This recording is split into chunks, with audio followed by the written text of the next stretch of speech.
Park sat alone in the library of the Galactic Trade Academy. Around him, students from 12 different star systems whispered and pointed. He was used to it by now. He was the first human to ever study here, and everyone wanted to see the strange creature from the small blue planet called Earth. The Academy floated in space on Station 7. It was a massive structure made of crystal and metal, and it taught the children of wealthy aliens how to do business across the galaxy. Was not wealthy. He was here on a scholarship, the only human to pass the entrance tests in 50 years of trying. He turned the page of his study tablet and pretended not to notice the stares. A group of students walked past his table. They were tall and thin, with skin like polished stone and 4 arms each. They looked at him with their cold eyes and laughed at something one of them said. Kept reading. The door to the library opened, and a familiar face appeared. Walked toward him with quick, angry steps. She was the human cultural assigned to support him during his studies. She was 30 years old, sharp as a knife, and she did not like how the aliens treated her people. "We have a problem," she said, sitting down across from him. Looked up from his tablet. "What kind of problem?"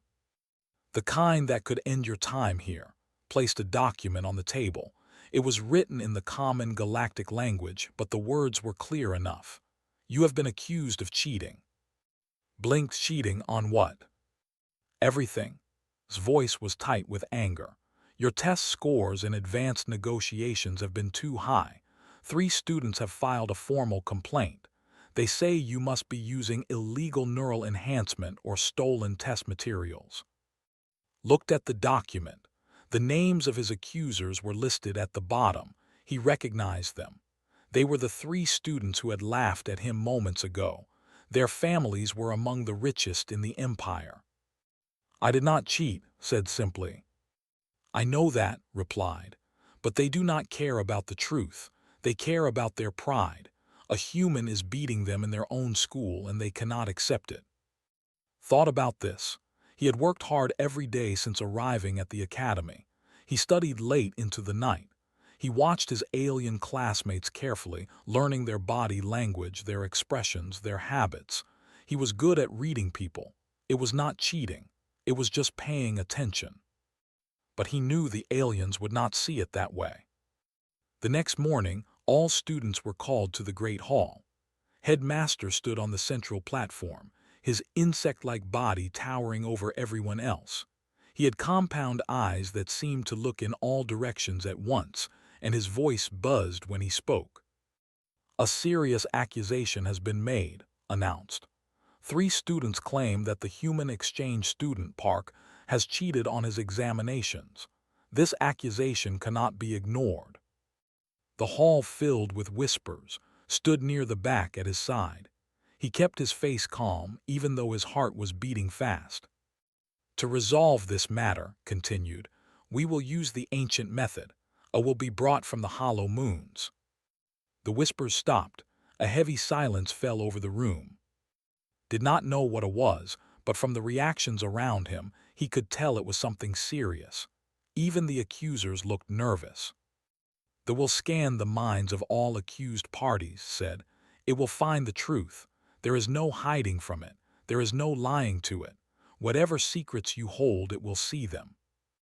One of the students, the leader of the 3 who accused, stepped forward.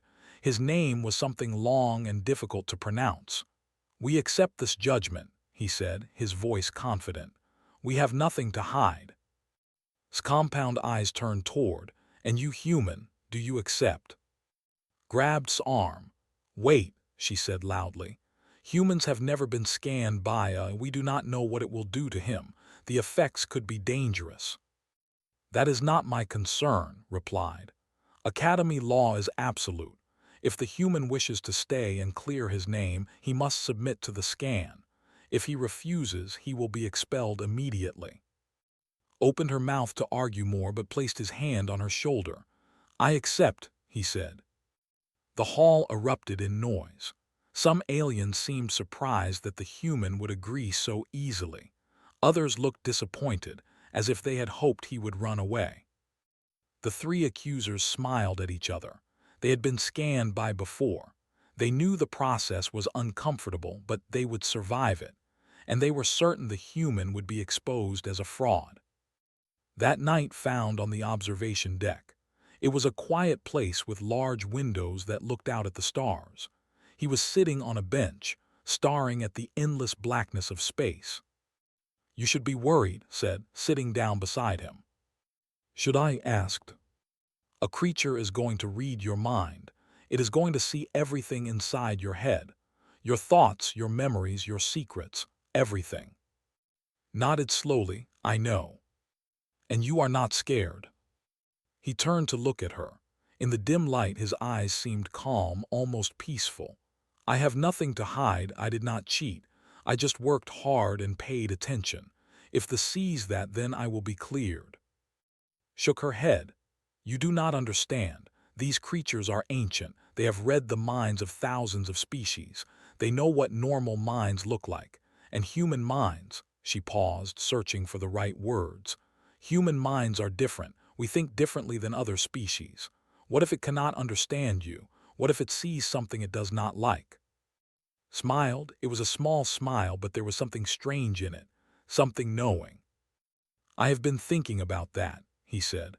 "What if the problem is not that it will see something bad? What if the problem is that it will see too much?"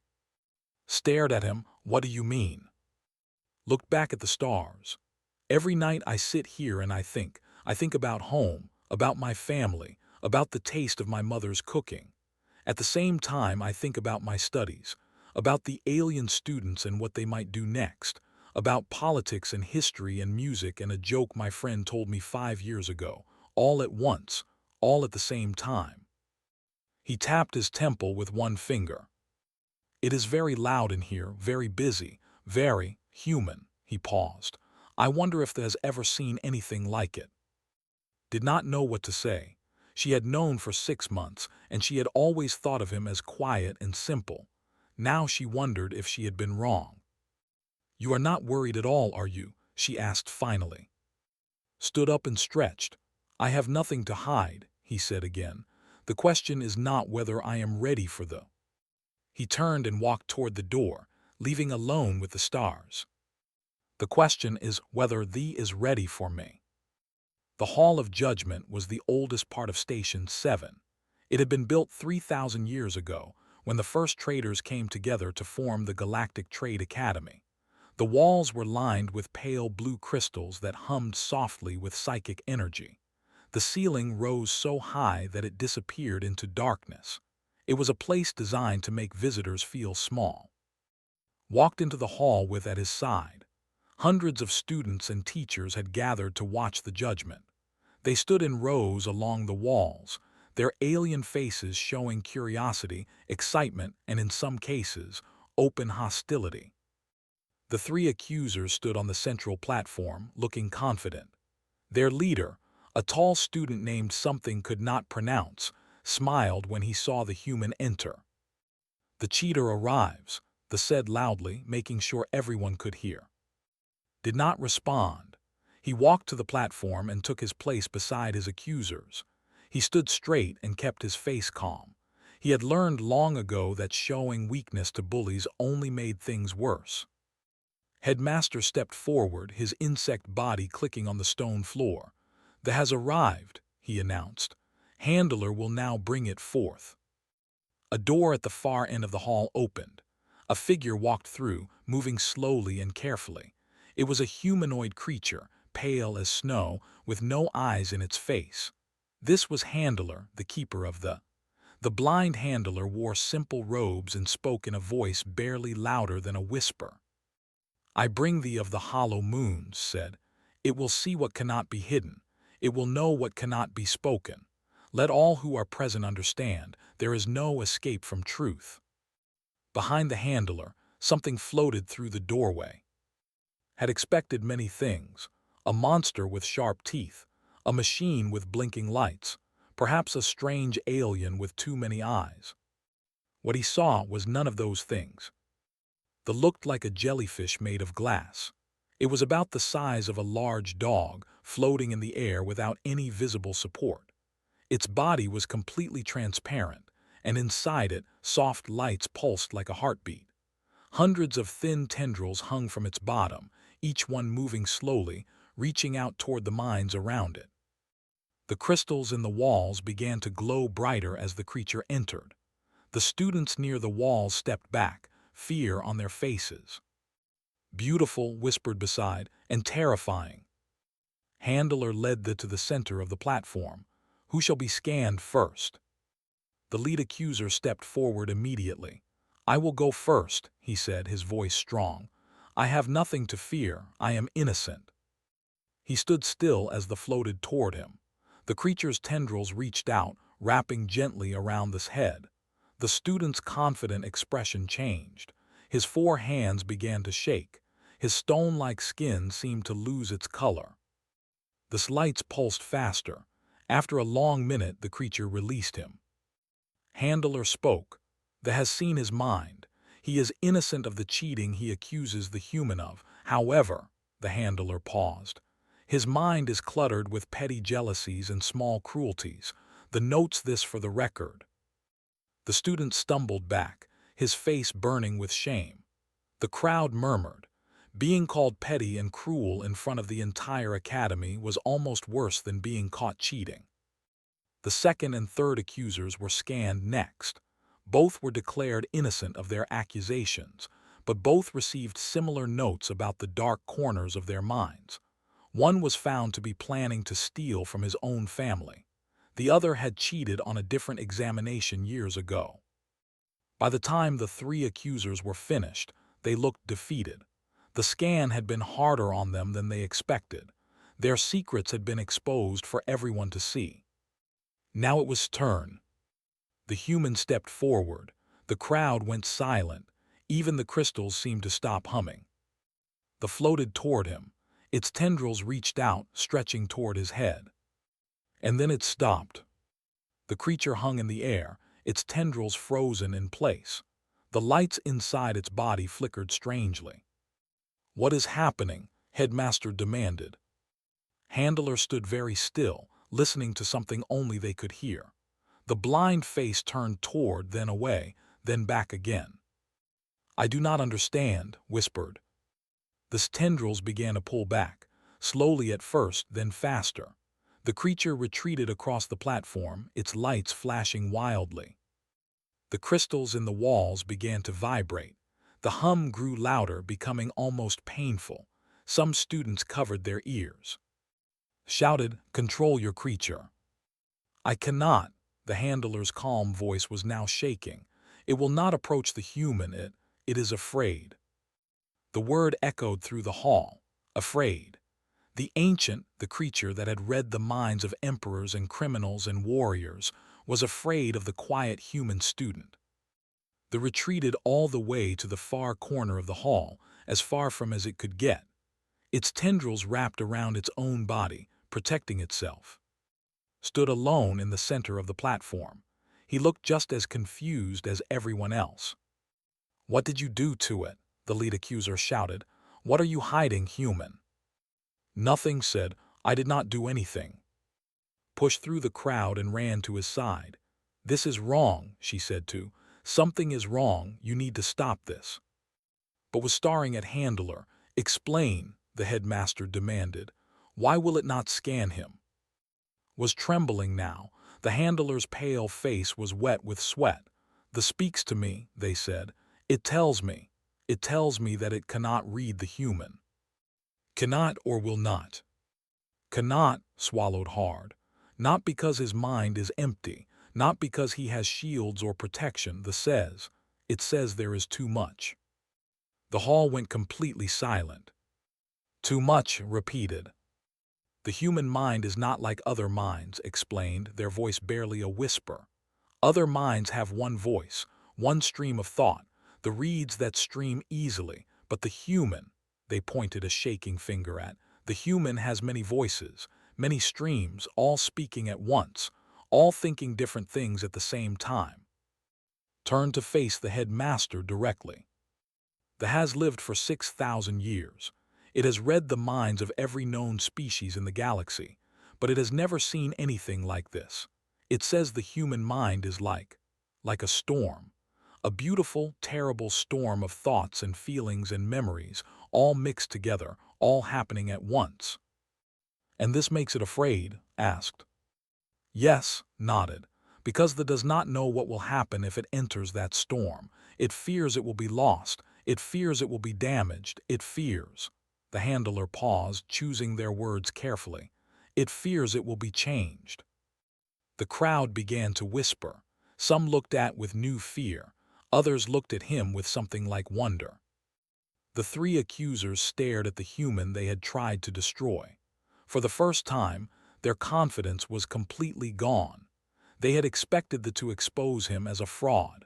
Instead, the ancient creature had run away from him like a child from a monster.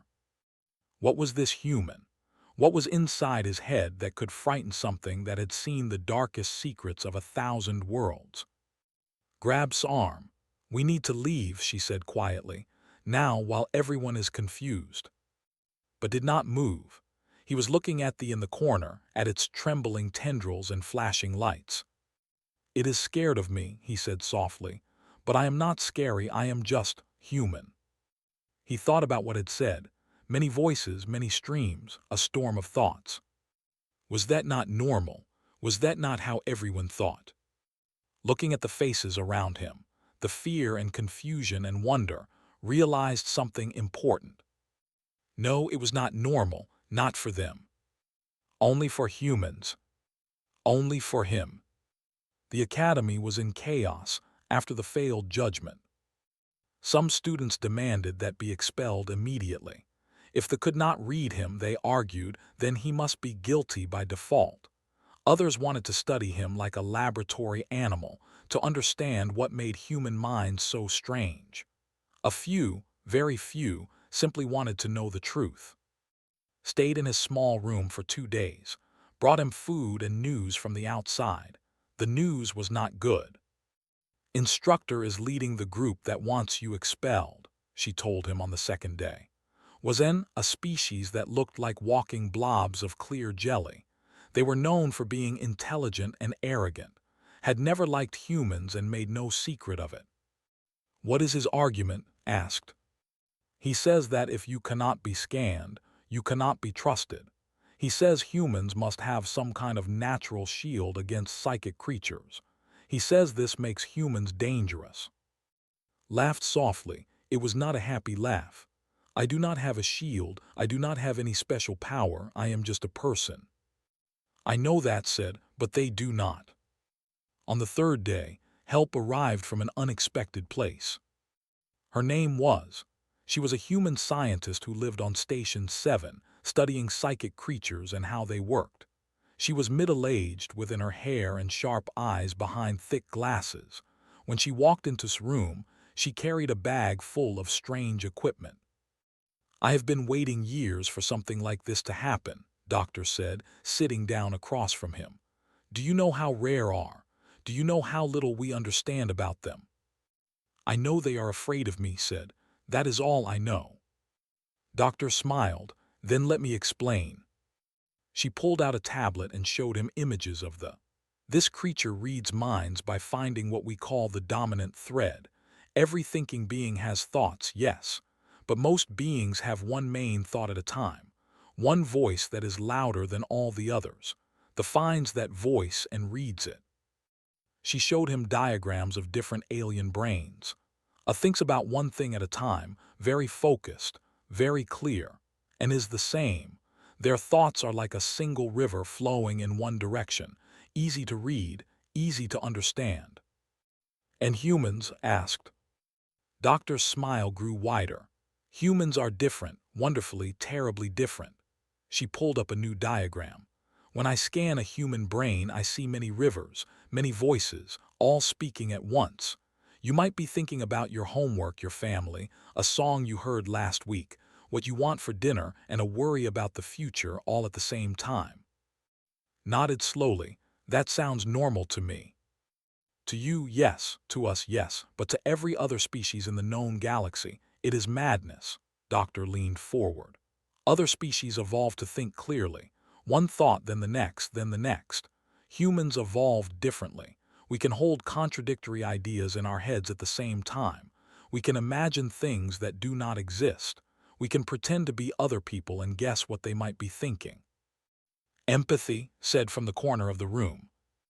Yes, empathy, Doctor pointed at her. Humans are the best at it in the entire galaxy. We can model other minds inside our own minds. We can predict what others will do by imagining ourselves in their place. This is why you are so good at negotiations. You are not cheating. You are doing what all humans do naturally. You are reading people. Thought about this. It was true. When he watched his alien classmates, he automatically tried to imagine what they were thinking. He noticed small details in their body language, tiny changes in their expressions. He built models of them in his head and used those models to predict their behavior. He had always thought everyone did this.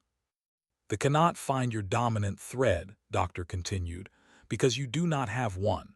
You have dozens, hundreds, all tangled together in a beautiful storm of consciousness. The creature does not know where to start. It is like trying to listen to one voice in a stadium full of screaming people." "So I am too noisy," said. "You are too complex," Doctor corrected. "Too alive, too human." That afternoon took to see someone else who might help. Deep in the Academy's basement was the archive, a library of forbidden and ancient knowledge. The archivist who guarded it was called, a creature that looked like a turtle made of brass and old leather, moved very slowly and spoke even slower. "I have seen this before," said, each word taking several seconds. "Many centuries ago." "When?" asked impatiently. Pulled out a book so old it was nearly falling apart. "There was a species called the Harmony. They had minds like humans, many voices, many thoughts. They tried to read one of them." "What happened?" asked. Turned a page slowly. The went catatonic. It could not function. For 30 years it was overwhelmed. And looked at each other. "The Harmony are gone now," continued.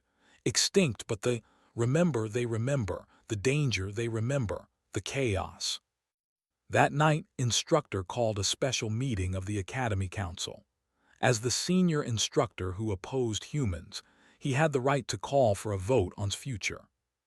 If they cannot verify his innocence, declared, his jelly-like body wobbling with anger, then he must be guilty by default. This is simple logic. This is Academy law. The council members murmured among themselves. Some agreed with, others were not sure. "That is not fair," said, standing up from the audience. "He cannot control how his mind works. You cannot punish someone for being different." "Difference is not the issue," replied. "Trust is the issue. How can we trust someone whose mind cannot be read? How do we know what he is really thinking? For all we know, humans could be planning to steal all our trade secrets and we would never see it coming." The crowd began to argue loudly. Some supported, others defended. The debate went back and forth, growing more heated by the minute.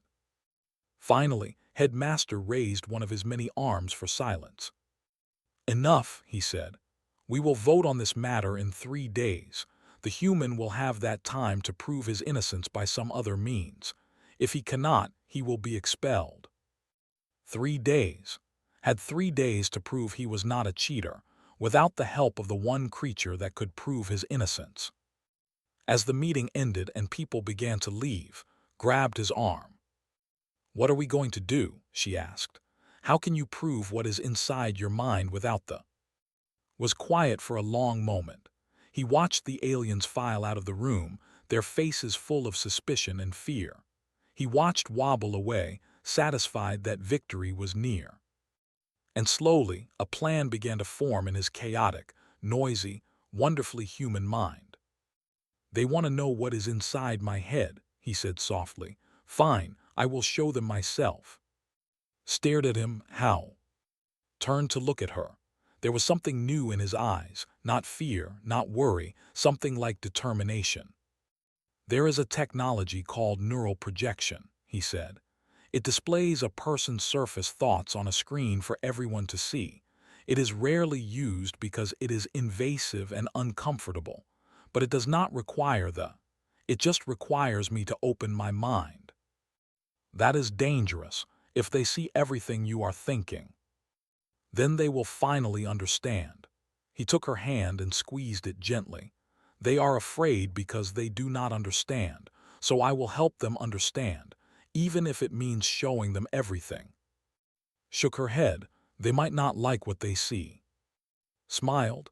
That is their problem. I am not ashamed of being human. I am not ashamed of my mind, even if it is loud and messy and strange. It is who I am. He looked up at the ceiling, as if he could see the stars beyond it. And maybe, just maybe, when they see what a human mind really looks like, they will stop being afraid. Maybe they will see that we are not monsters. We are just different. Or maybe they will be more afraid than ever, said quietly. Then at least they will know the truth, replied. And that is all I have ever wanted. The hall of judgment was full again. Every seat was taken. Students stood along the walls, pressed together, all wanting to see what would happen next. Word had spread quickly. The human had asked to use the neural projection device. He was going to open his mind for everyone to see. Stood in the center of the platform, wearing a simple uniform. Doctor stood beside him, checking the equipment one last time. A metal ring hung in the air above his head, connected to wires that led to a large screen on the wall. Are you sure about this? Doctor asked quietly. Once we turn it on, you cannot hide anything. Every surface thought will be displayed, every feeling, every memory that crosses your mind. I am sure, said. His voice was calm, but his heart was beating fast. The doors opened and a new figure entered the hall. She was a woman in her 50s, wearing the formal uniform of a human diplomat. Her name was, and she was the human ambassador to the Galactic Trade Union. She had arrived that morning, summoned by urgent message. Stop this, Ambassador said, walking to the platform. I forbid it. Headmaster moved to block her path. You have no authority here, Ambassador. This is Academy business. This is human business, replied sharply. What you are asking this young man to do could expose secrets about human cognition. Other species could use that information against us. I am not asking him, said. He volunteered. Ambassador turned to. Think about what you are doing. If they see how we think, how we process information, they might find ways to manipulate us. They might learn our weaknesses. Looked at her with respect but also with determination. Ambassador, I have thought about this. For 3 days I have thought about nothing else, and I have decided that the benefits outweigh the risks. What benefits? Understanding, gestured at the crowd around them. They are afraid of us because they do not understand us. Fear leads to hate. Hate leads to violence. If I can help them understand, even a little, then maybe humans will be safer in the long run. Ambassador studied his face for a long moment. Then she sighed and stepped back. You are either very brave or very foolish, young man. Maybe both, said with a small smile. In the corner of the hall, the still hovered, watching from a safe distance.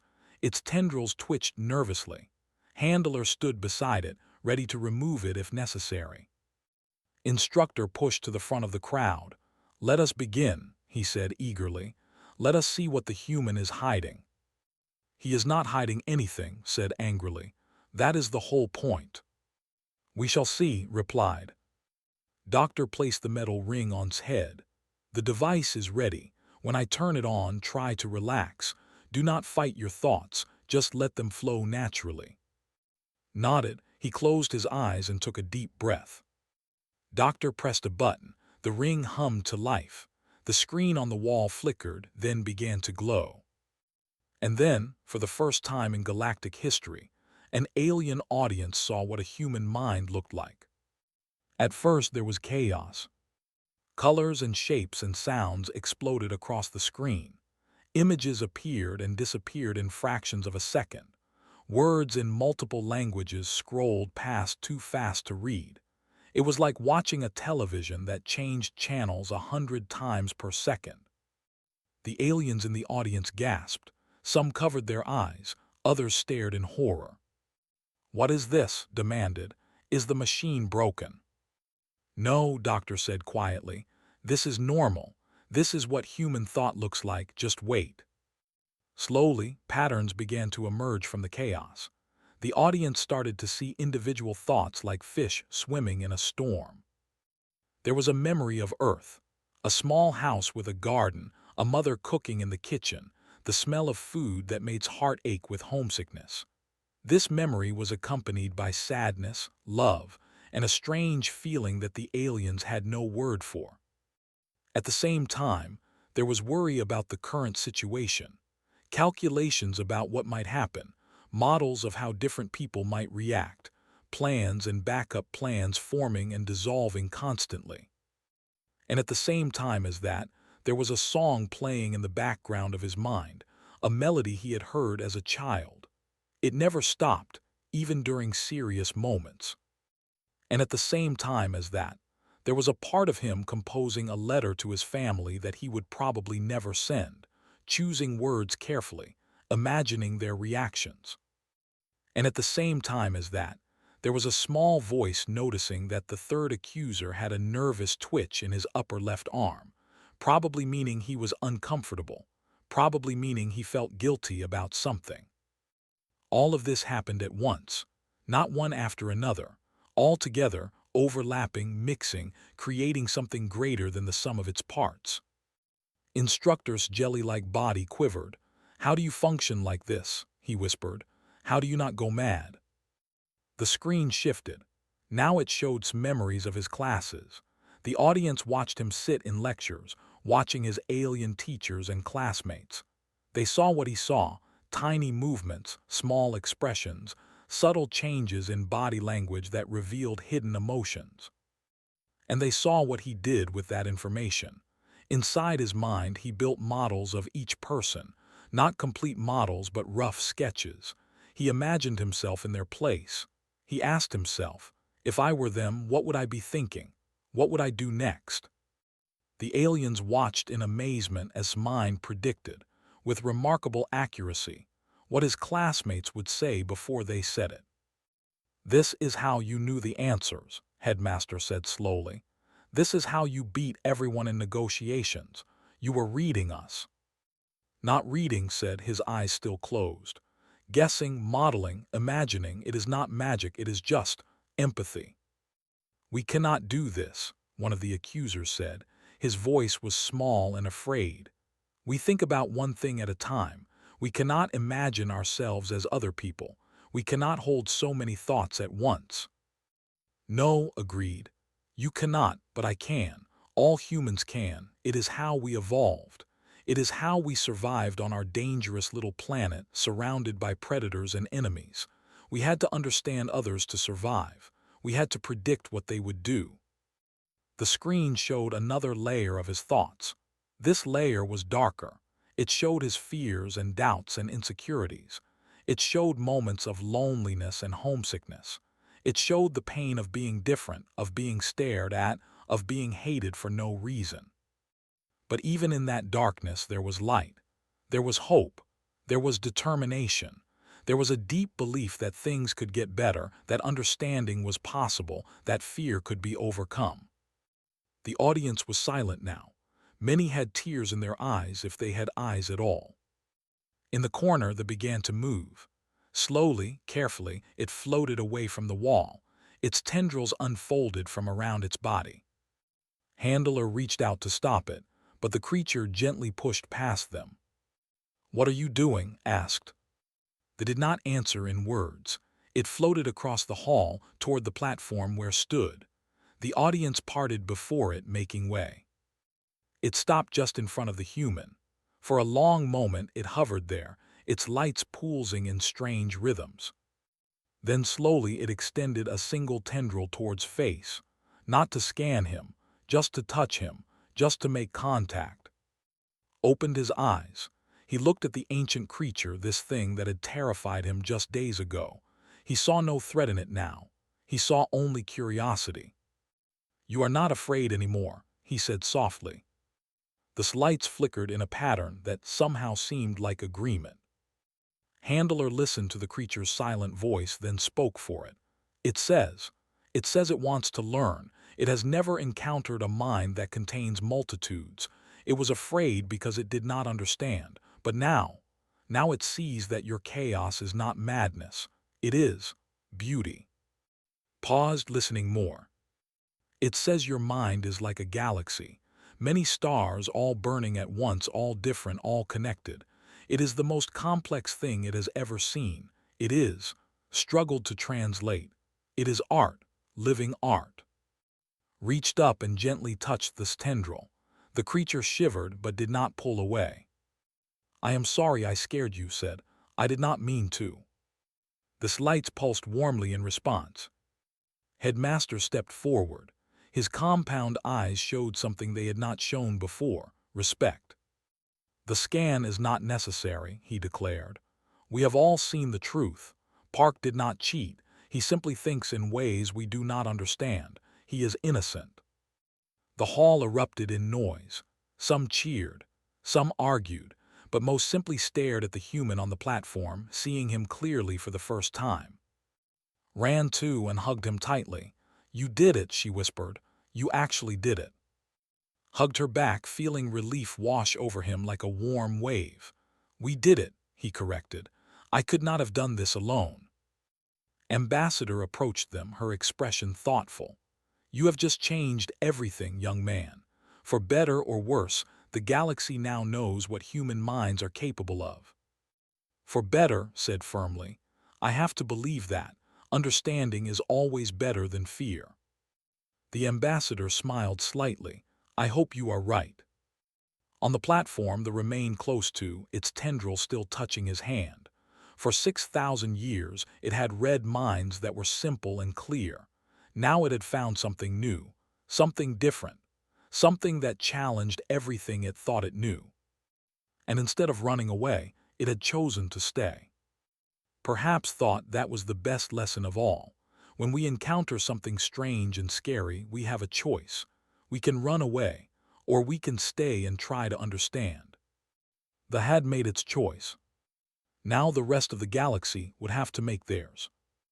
1 week had passed since the neural projection. The academy had returned to normal, or at least something close to normal.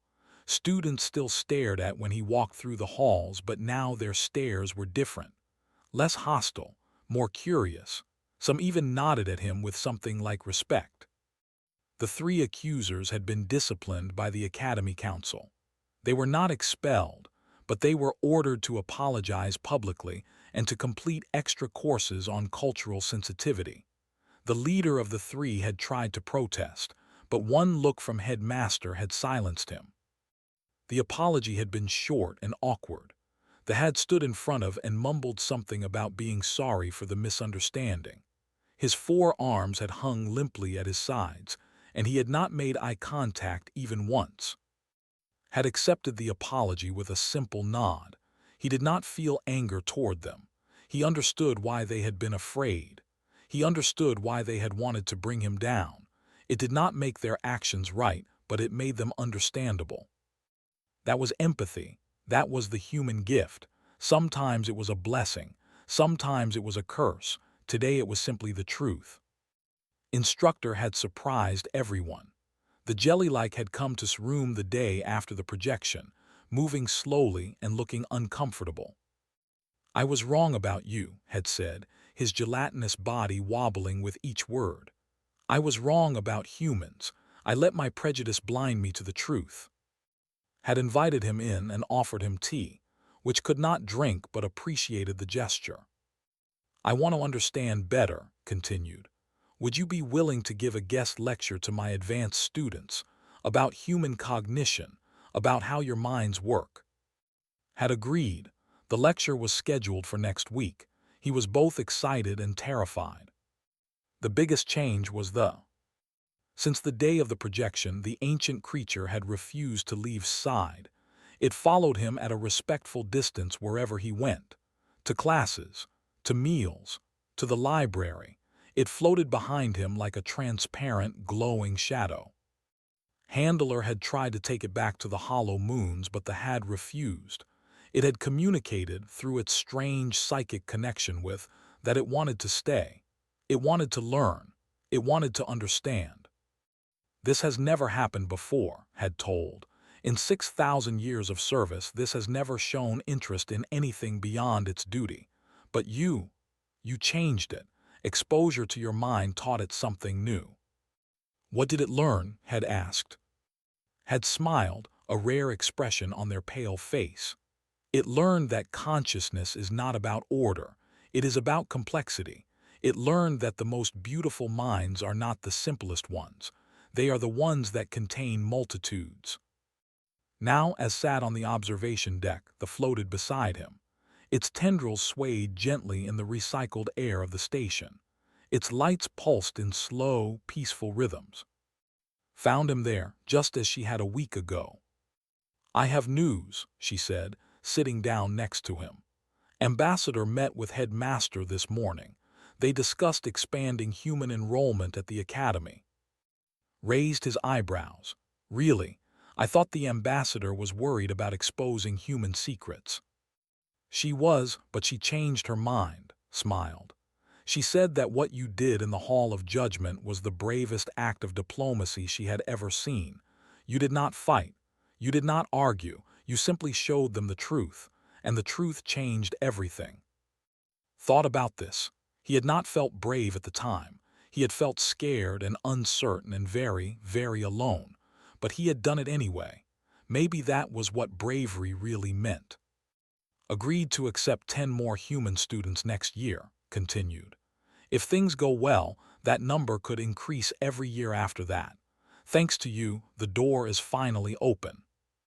Thanks to us, corrected. I could not have done this without you.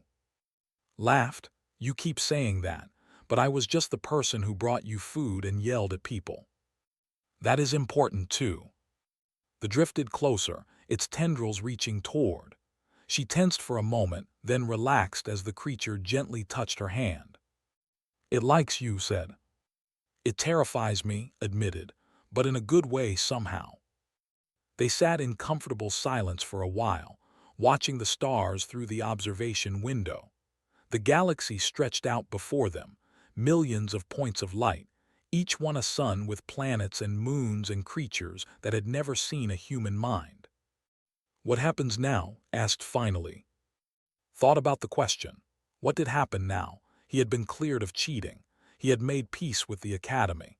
He had even gained an ancient alien creature as a constant companion. But his time here was not over.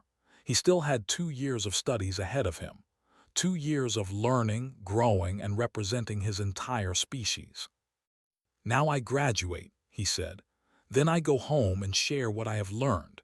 Then I come back and help build bridges between our worlds. That sounds like a lot of work.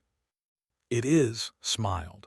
But someone has to do it, and I think I am pretty good at understanding people, even when those people are not people at all. The slights pulsed in agreement. That evening, the academy held its graduation ceremony for the students who had completed their studies. Was not among them, but he was invited to attend as a guest of honor. Headmaster had insisted. The ceremony was held in a great hall filled with light and music. Species from across the galaxy gathered to celebrate their children's achievements. Families clicked their stone arms together in applause. Parents wobbled with pride. Creatures with no names in human language made sounds of joy that could not understand but could somehow feel. When the ceremony ended, approached directly. I owe you an apology, the headmaster said. His compound eyes reflected the lights of the hall. I thought that would expose you as a fraud. I thought humans were simple creatures trying to cheat their way to success. I was wrong. You were just being careful, said. You were protecting your students. I was being prejudiced, corrected. There is a difference.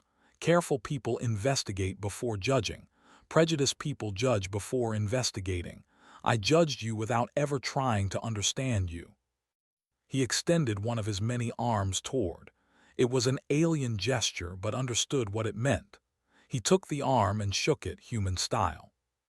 "We always assumed humans were simple because you are young as a species," said. "We were wrong. You are not simple. You are compressed. 1,000 years of mental evolution crammed into a single chaotic mind. You are the most complex beings we have ever encountered, and we dismissed you because you did not fit our expectations." "We are just different," said. "Different is not better or worse. It is just different." "Perhaps," compound eyes glittered, "but sometimes different is exactly what the galaxy needs." Later that night, returned to the observation deck one last time. The followed, as always, stayed behind, knowing he needed this moment alone. He stood at the window, looking out at the stars. He thought about his home, about his family, about the small blue planet that seemed so far away. He thought about his future, about the bridges he would build and the minds he would try to understand. And he thought about the creature beside him, the ancient that had spent 6,000 years reading simple minds, but had never found anything like him. On a whim, he closed his eyes and thought deliberately about Earth. He pictured campfires and cities, wars and poetry, love and hatred, hope and despair. He let his chaotic mind paint a picture of his species in all its messy, beautiful complexity. The tendrils shivered. Its lights pulsed in rapid, excited patterns. Handler had told that they did not communicate in words. It communicated in sensations, in feelings, in pure emotion. Now, for the first time, felt something flow back from the creature.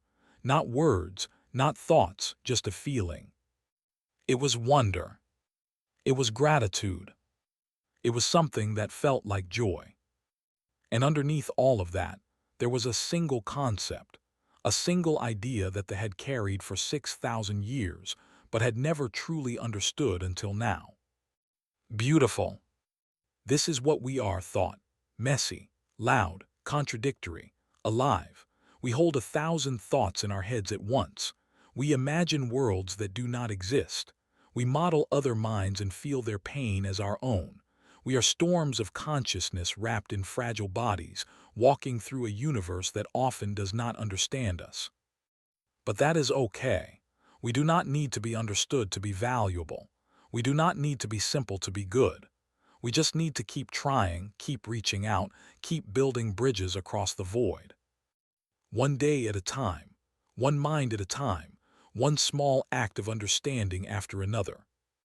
The floated closer, its tendrils wrapping gently around shoulders like a strange, alien hug.